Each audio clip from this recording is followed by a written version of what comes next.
너희들이 천당 가면 나는 만당 갈 기다.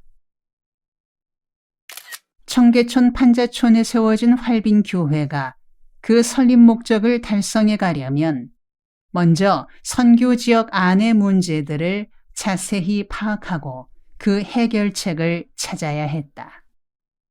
작게는 주민 개개인의 문제에서 시작해 각 가정의 문제들, 그리고 지역사회 전체의 문제들까지 샅샅이 뒤지며 찾아내는 일로 우리들의 선교 사역은 시작되었다.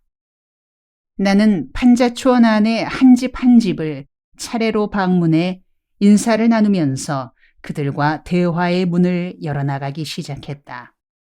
대화를 통해 그들과 인간관계를 다지고 그 가정이 지닌 문제들을 찾아나갔다. 그리고 그렇게 해서 찾은 문제들을 해결하는 일에 전심전력함으로써 주민들의 신뢰를 쌓았다. 마지막에는 그 신뢰를 바탕으로 선교 활동을 펼쳐나갔다. 이런 과정을 일컬어 DDT 작전이라고 이름 붙였다. DDT란 Door to Door Tackle Operation의 머리 글자를 딴 말이다. 나는 빈민촌 주민들이 품고 있는 문제를 해결해 나갈 때 축구 경기를 염두에 두고 있었다. 축구장에서 상대편 공격진이 몰고 들어오는 볼을 과감한 태클로 물리치듯이 그러한 마음가짐으로 문제 해결에 임한다는 생각이었다. 그래서 태클 작전이다. 또 빈민촌 각 가정마다 차례로 문을 두드리고 들어가 태클 작전으로 문제를 해결해 가기에 문에서 문으로, 즉 door to door라는 의미인 것이다. 원래 DDT란 채소밭에서 해충을 몰아낼 때 쓰는 약 이름이다. 농부가 DDT로 해충을 몰아내듯 활빈교회도 DDT 작전으로 빈민촌 각 가정을 괴롭히는 문제를 추방하자는 것이다. 이 DDT 작전이란 말과 함께 내가 발전시킨 또 하나의 말은 TLC 요법이다. TLC란 Tender Loving Care Therapy의 머리 글자다. 빈민촌에서 한 사람 한 사람, 한 가정 한 가정을 대할 때 그들이 지닌 아픔과 상처들을 부드러운 사랑의 보살핌으로 치료한다는 뜻에서 만든 말이다. 빈민촌 주민 중에는 성장 과정이나 사회생활에서 사랑과 인정을 제대로 받지 못한 채 살아온 사람들이 많았다. 말하자면 사랑 결핍증에 걸려있는 사람들이었다. 사람들은 비타민이 부족할 때 생기는 비타민 결핍증에 대해서는 익히 알고 있으면서도 사랑이 결핍될 때 생기는 병인 사랑 결핍증에 대해서는 무지하다. 빈민촌 주민들 중에는 어린 시절부터 성인에 이르기까지 지나친 사랑 결핍으로 인해 고통을 당하는 사람들이 많다.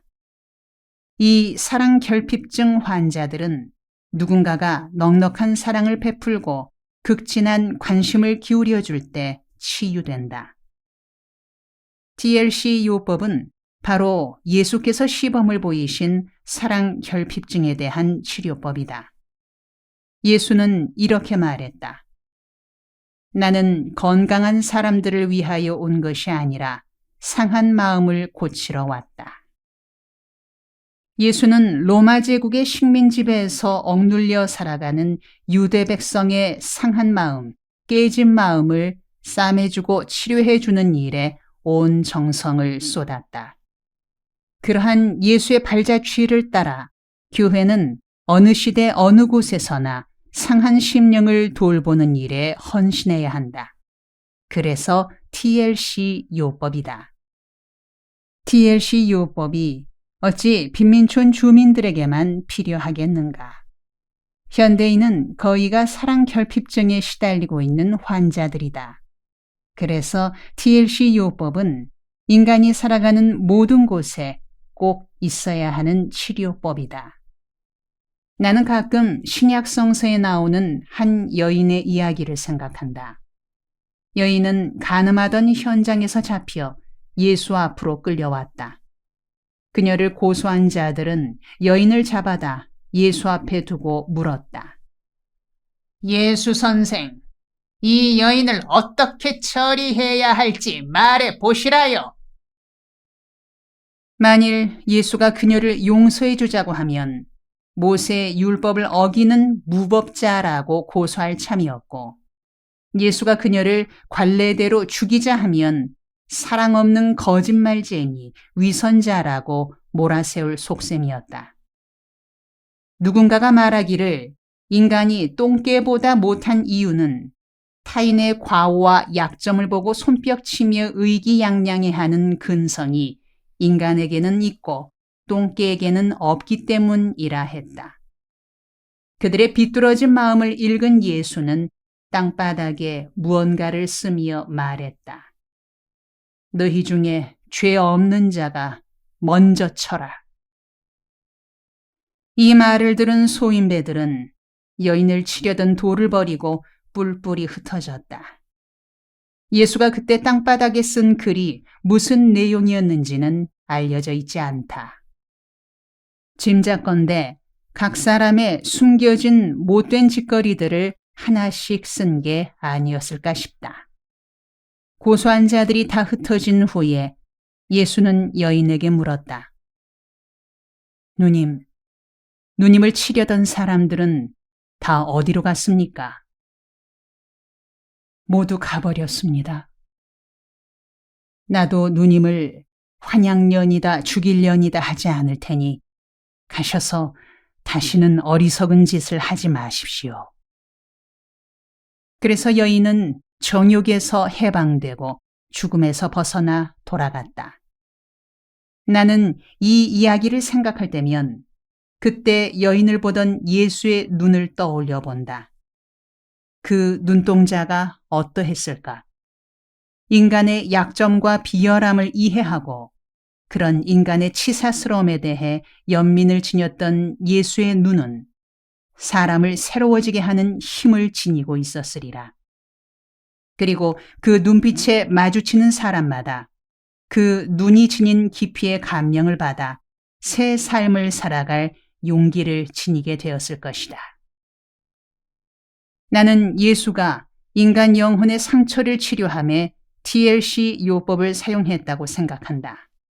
그래서 빈민촌에서 한 가정 한 가정 문을 두드리고 들어가 TLC 요법을 실천키로 한 것이다.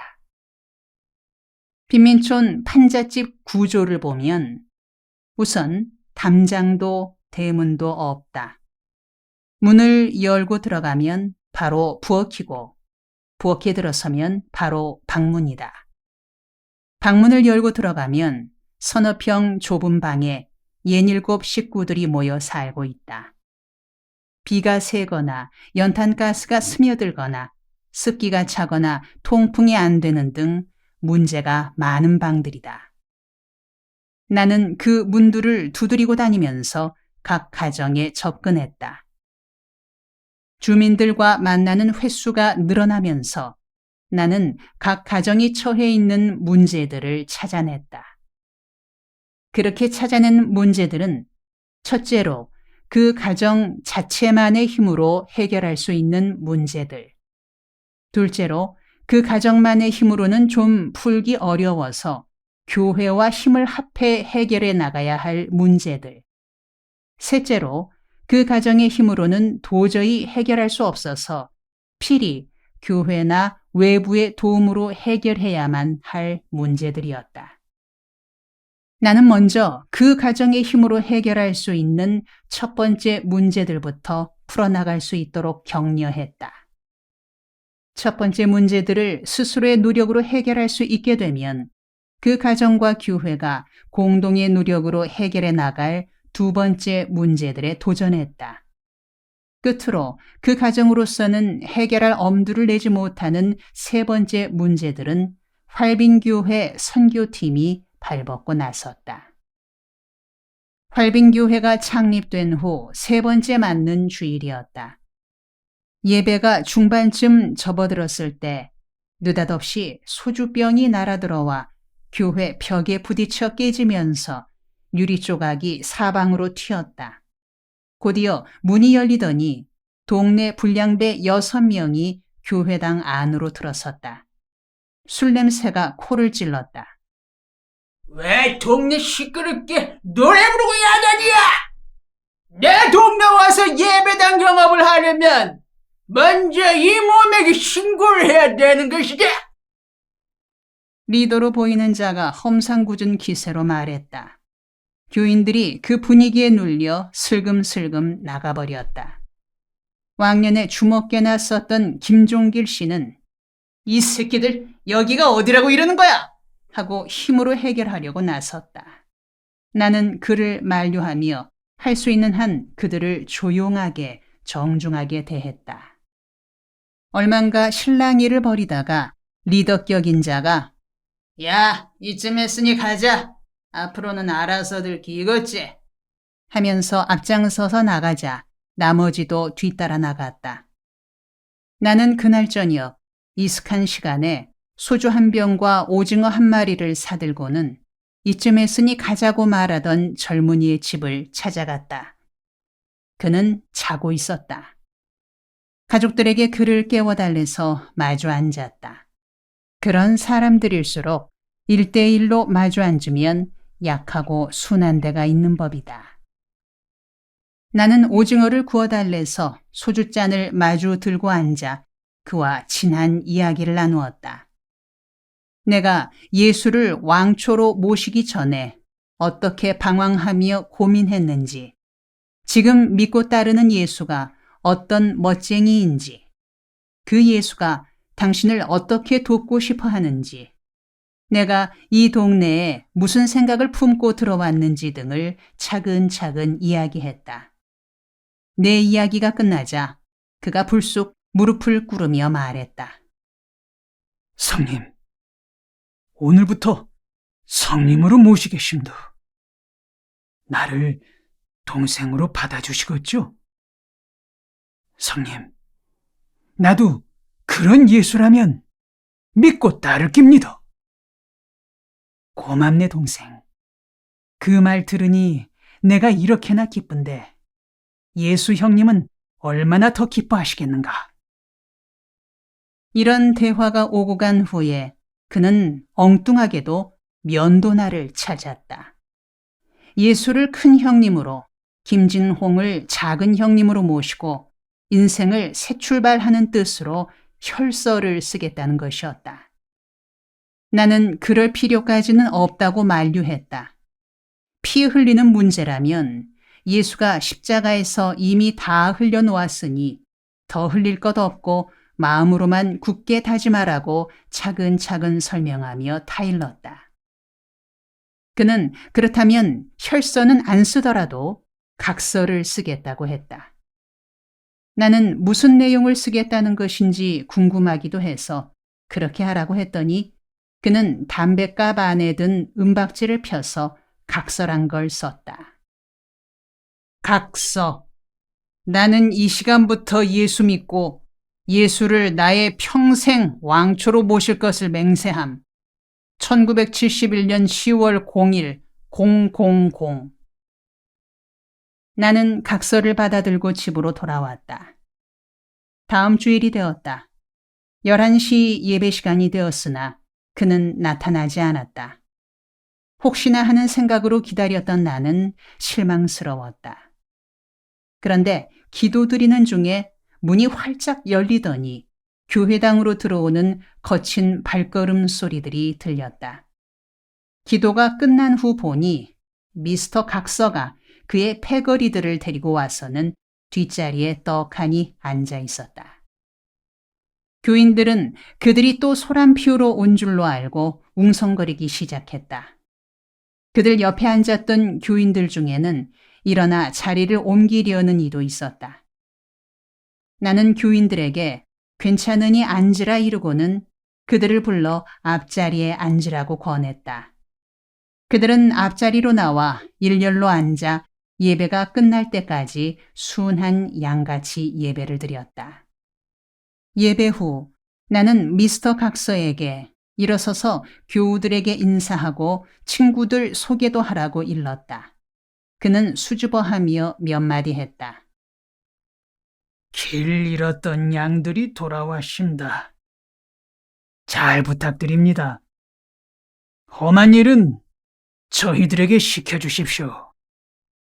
우리는 박수치며 그들을 기쁨으로 환영했다. 다음 날인 월요일에 나는 청계천 빈민촌 중에서 가장 가난한 지역인 구반으로 가서 DDT 작전을 폈다. 그 첫 집이 남씨라는 사람이 호주인 가정이었다. 옥천에서 이농해온 남씨는 56으로 일제 때 중학까지 나왔고 부인 이씨는 과거에 백조 악극단 단원이었다. 슬하에 10살, 6살, 3살 난 딸이 있었다.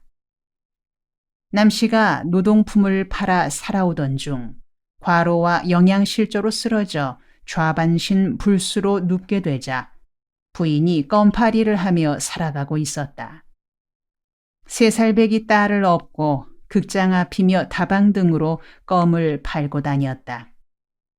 하루에 고작 1,200원의 수입으로 근근히 살아가고 있었다. 눈이나 비라도 오는 날이면 그나마 수입이 줄어들어 30-40원 버는 날도 있었다. 남씨네는 날마다 연탄 한 장씩을 사다가 방을 덮이고 봉지쌀이나 국수를 사서 끓여 먹고 지냈다. 수입이 적은 날은 밀가루 20원어치를 사서 수제비를 끓여 한 끼를 해결했다.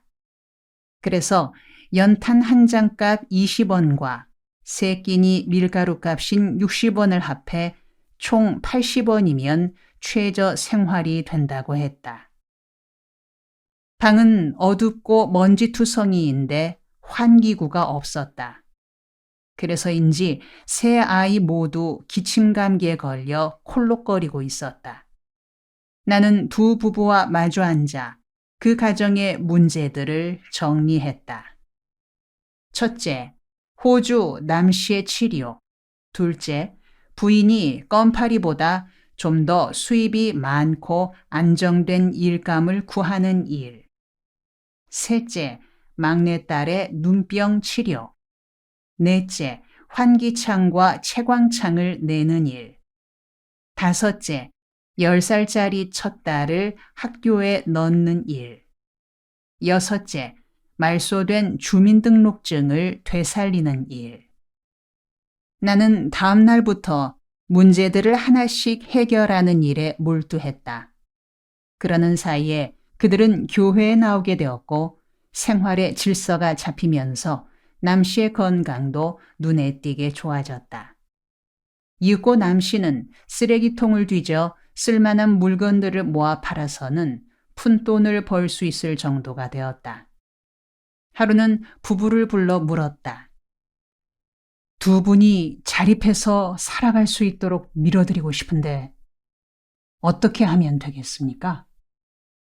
두 분이 의논하셔서 내가 도울 수 있는 방법을 말씀해 주시면 힘 닿는 데까지 도와드리겠습니다.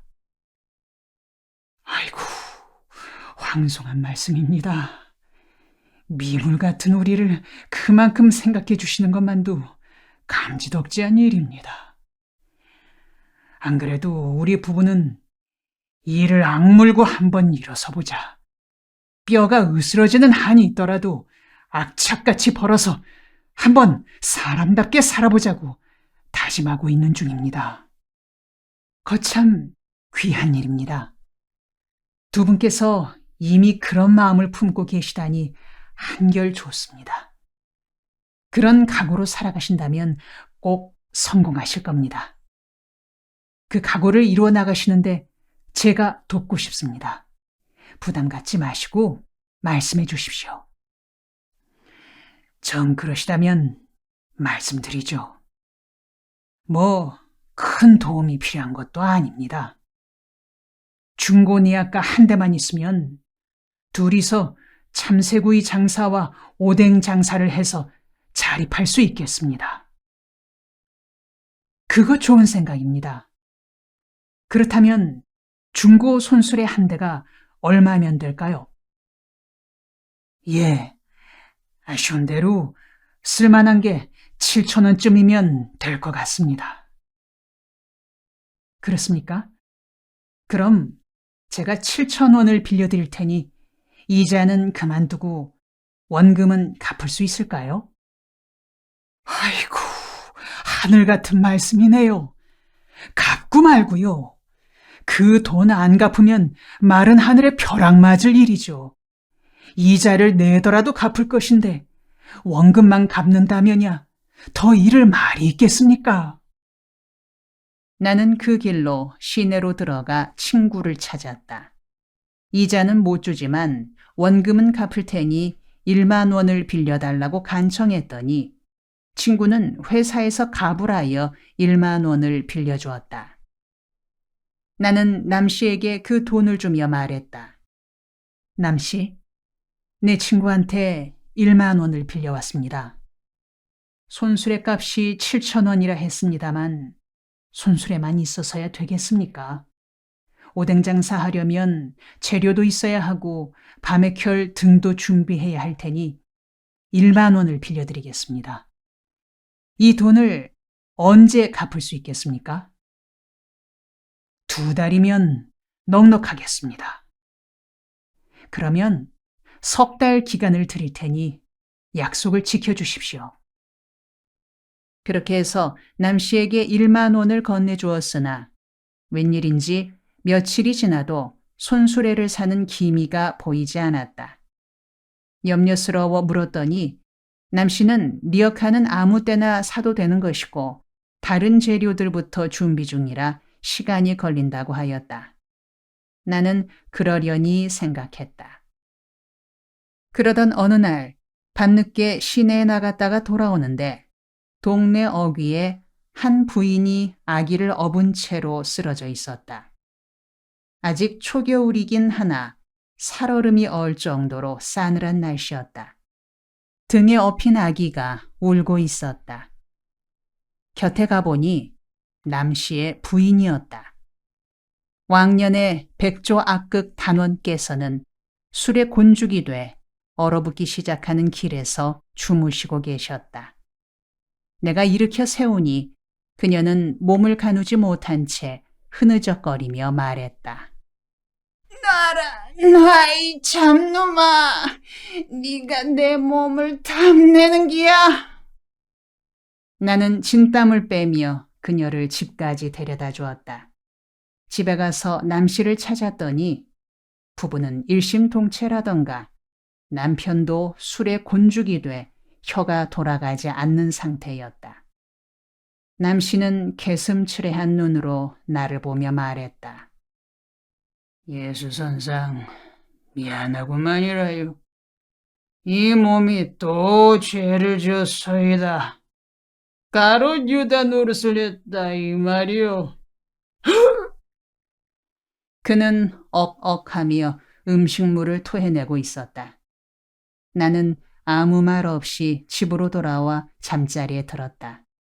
그냥 슬픈 생각이 들었다. 이틀 후 남씨 옆집에 사는 교인이 찾아와 남씨 내가 이사 간 걸 아느냐고 물었다. 어제 움막집을 17,000원에 팔아 오늘 새벽 어디론가 떠났다고 했다. 나는 가슴이 아팠다. 돈은 둘째고 그들이 다른 곳으로 간들 살 길이 열리는 것도 아닐 텐데 하는 걱정이 앞섰다.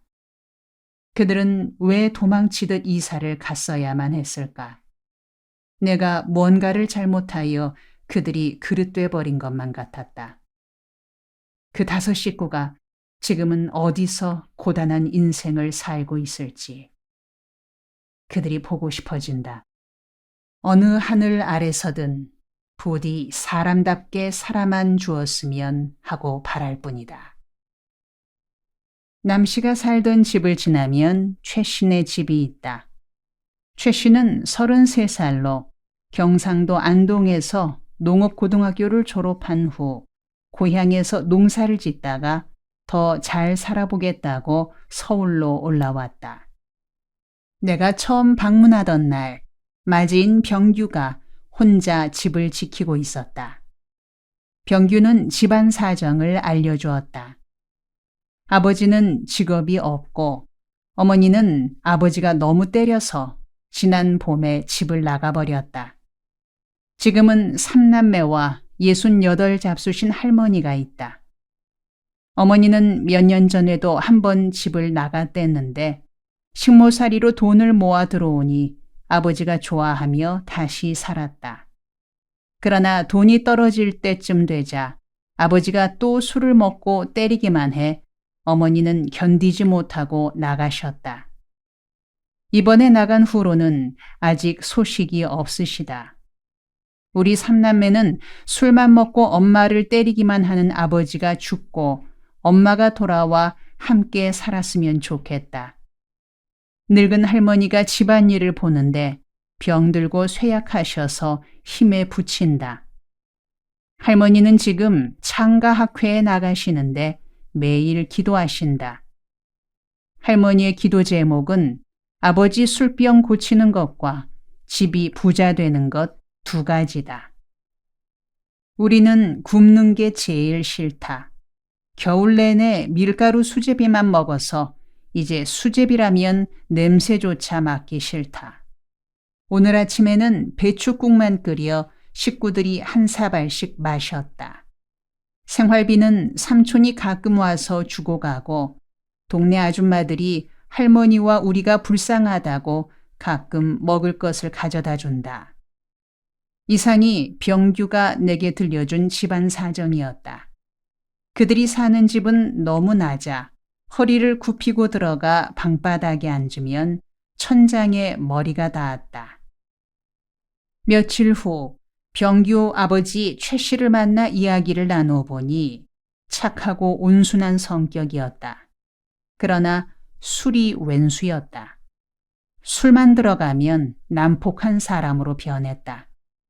살 길은 술 끊는 길이라고 수차 권했다. 매일 그의 집을 방문하여 술 끊고 새로운 삶을 모색하자고 권했다. 그렇게 날마다 반복하여 열흘쯤 계속했더니 최 씨가 눈물을 글썽이며 말했다. 김 선생, 나 같은 버린 사람에게 관심을 가져주시니 고맙습니다. 참말로 양반이시네요.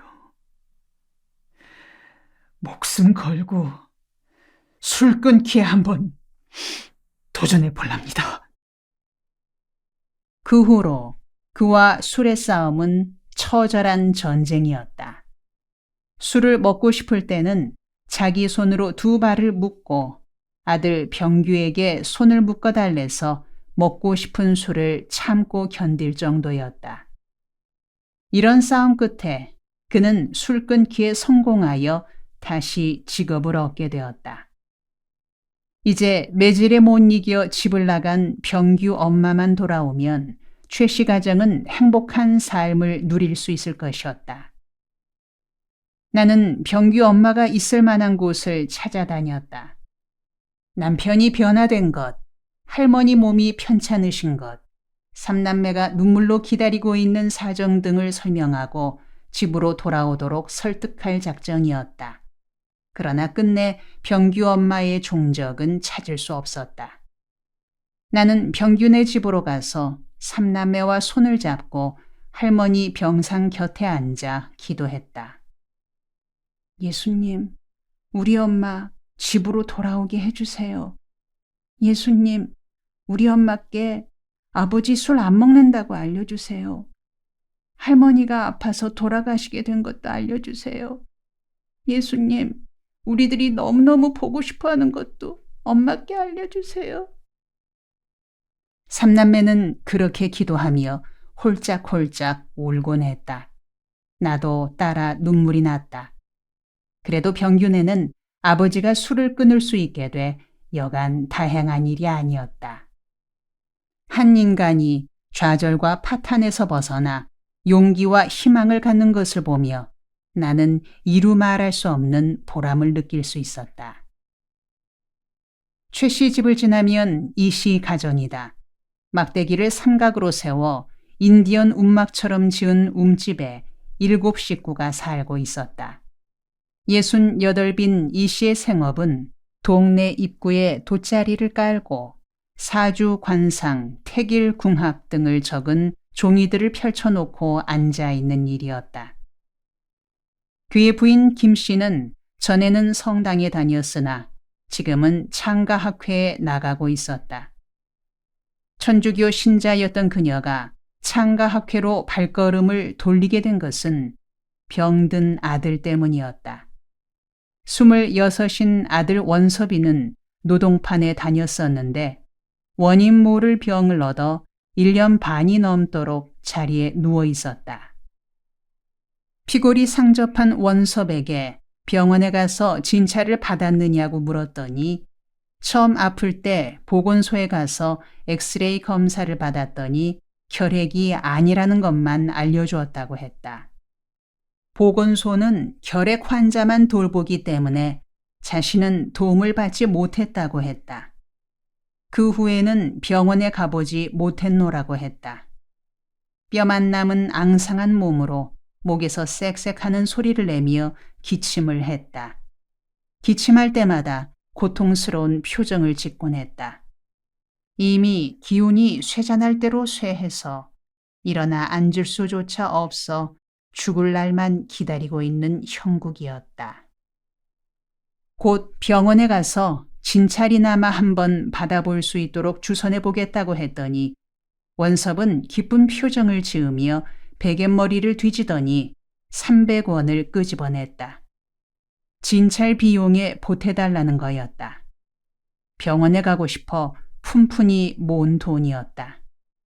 오죽이나 병원에 가고 싶었으면 이렇게 푼푼이 돈을 모았을까 생각하니 측은하기 그지없었다. 그러나 안타깝게도 환자의 상태를 보아서는 회복될 가망이 별로 없었다. 빠른 시간 안에 병원에 갈 준비를 하고 다시 오겠노라고 말하고 이 씨 집을 나왔다.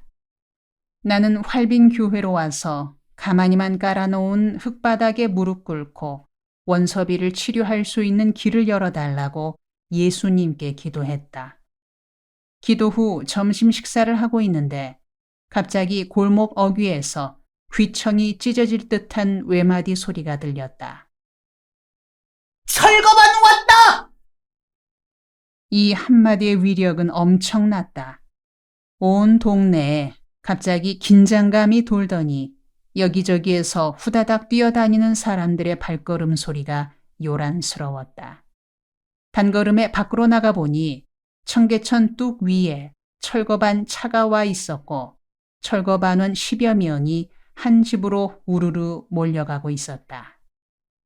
판자촌 주민들은 철거반을 원수같이 여기었다. 그들이 타고 다니는 포장을 친 3쿼터 차를 염라대왕 차라 불렀고 철거반원들을 염라대왕의 졸개인 저승사자라고 불렀다. 이번에는 누구네가 당하려나 하고 온 동네 사람들은 철거반원들의 움직임을 살폈다. 이날은 7집이 당했다. 철거반원들이 해머와 지렛대로 집을 부수기 시작하자 집을 지키고 있던 할머니가 어찌할 바를 모르고 이 사람 저 사람을 번갈아 붙잡으며 소리질렀다. 이놈들아! 이놈들아! 이 늙은 나를 죽여놓고 부숴라! 할머니가 그런다고 철거를 멈출 사람들이 아니었다. 철거는 신속하고 거침없이 진행되고 있을 따름이었다. 할머니는 도저히 안 되겠으니까 부엌칼을 갖고 나와 철거 반장의 등을 찌르려 했다. 그러나 금세 칼은 빼앗겼고 그 대가로 지붕 덮는 천막까지 갈갈이 찢겼을 뿐이었다. 철거 반원들은 철거하는 동안 집주인이 가만히 있으면 건물 재료들을 다시 사용할 수 있을 정도로만 뜯었고 반항하거나 욕을 하며 덤비면 나무 토막 하나까지 분질러 못쓰게 해놓곤 했다. 칼을 빼앗긴 할머니는 길바닥에 퍼질러 앉아 2 다리를 뻗고 울며 사설을 늘어놓았다. 이우라질 놈들아, 똥물에 튀길 놈들아, 자손 대대로 철거나에 묵어라. 그 사이 철거반원들은 두 번째 집으로 달려들었다. 상위 군인이 사는 집이었다. 갑자기 철거반원들이 달려들어 집을 부수기 시작하자 상위 군인은 자기 집에서 뽑은 기둥을 바람개비처럼 휘두르며 소리질렀다. 이 새끼들아! 깨고짱도 없이 집을 뜯는 법이 어딨냐! 이 새끼들아! 내가 백만고지에서 죽지 못한 것이 한이다! 그가 기둥막대를 휘두를 때는 전선의 고지에서 적군을 무찌를 때만큼이나 결사적이었다. 그러나 그 역시 중과부적이었다. 철거반원들에게 기둥을 빼앗기고 발길에 채고 말았다. 관례로는 어느 집이든 철거할 때 며칠 전에 계고장을 발부한다. 계고장이 발부된 지 4, 5일 후 철거가 집행되기 때문에 집주인들은 어느 정도 대처할 수 있었다. 그러나 가끔은 그런 절차 없이 철거하는 경우도 있었다. 상위 군인의 집이 그런 경우인 모양이었다. 세 번째로 철거된 집은 아주머니가 아기를 안고 방 한가운데 앉아 울고만 있었다. 아기를 안은 채 웅크린 어깨와 머리 위로 온갖 부스러기들이 와르르 쏟아졌다. 그래도 아주머니는 아기를 감싸 안은 채 끝내 일어서지 않았다. 이렇게 하고 버티는 데는 이유가 있었다. 방 구두를 지키려는 것이었다. 철거반은 다시는 그 집에 살지 못하게 하느라 방바닥을 곡괭이로 파헤쳐버린다. 그래서 철거당하는 사람들은 방 구들만큼은 지키려고 필사적이 된다.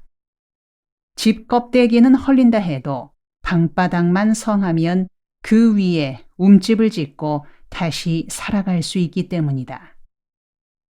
나는 민초들이 살아가려고 애쓰는 모습을 보면서 연민이 일었다. 그리고 그들을 도울 수 없는 안타까움으로 온몸이 젖어들었다. 다행히 아기 엄마가 그렇게 애쓴 덕에 철거반원들은 방구들 몇 군데만 곡괭이로 푹푹 찌르고는 지나갔다. 방을 지킨 셈이었다. 그날 철거당한 집들 가운데 맨 나중에 당한 집이 가장 비참했다. 아기를 낳으려고 진통 중에 있는 임산부의 집이었다. 아기가 곧 태어날 기미가 있으니 몸을 풀 며칠 동안만 철거를 미뤄달라고 사정했으나 받아들여지지 않았다. 철거반 반장은 오늘은 특별한 사정이 있어 자기로서도 어쩔 수 없다고 잘라 말하고는 철거를 진행시켰다. 임산부는 무표정하게 방 한가운데 앉아 있다가 가끔 진통이 오는지 고통스러운 표정으로 몸을 움찔움찔 하였다. 나는 눈시울이 뜨거워져 돌아서서 눈물을 훔쳤다. 더 참을 수 없어 철거반 반장에게 다가가 그의 소매자락을 붙들고 따졌다. 반장님, 당신들도 공무를 집행 중이니 개인 감정으로 이러는 건 아닌 줄로 아오. 그러나 이건 해도 너무하지 않소? 아기 낳으려는 산부를 그렇게 대하다니 어디 사람이 할 짓이오? 그렇게 하는 것이 산모나 태어날 아이에게 얼마나 나쁜 영향을 미치리라는 것 좀 반장님도 짐작할 것 아니오. 내가 열을 내어 항의했더니 반장은 담배를 한 대 피워 물며 말했다. 오늘은 우리도 무리인 줄 압니다. 그래서 아침에 철거 안 나오겠다고 했는데 억지로 떠밀려 나온 거요. 듣기로는 내일 높은 사람이 워커힐로 가는 모양인데 워커힐 가는 큰 길에서 보이는 집들은 오늘 중으로 완전히 철거하라는 명령이요. 오늘 철거된 집들은 죄다 큰 길에서 지붕이 보이는 집들이에요. 우리도 달리 어찌할 재간이 없습니다. 이렇게 듣고 사진을 찍어 가야 우리 맡은 직책을 완수하는 겁니다. 누군지는 모르겠지만 보아하니 배운 사람 같은데 우리가 지나가거든 큰 길에서 보이지만 않게 움막이라도 꾸려서 밤을 지내도록 하시구려. 우리가 도와드릴 일은 그나마 모른 척하는 것밖에는 없습니다. 나는 괴로운 심사를 풀고 교회로 와서 혼자 울었다. 아내가 말했다. 여보, 그 산모를 그냥 두지 말고 우리 방으로 데려옵시다. 태어날 아기가 무슨 죄가 있어 그런 자리에서 태어나게 한단 말이에요.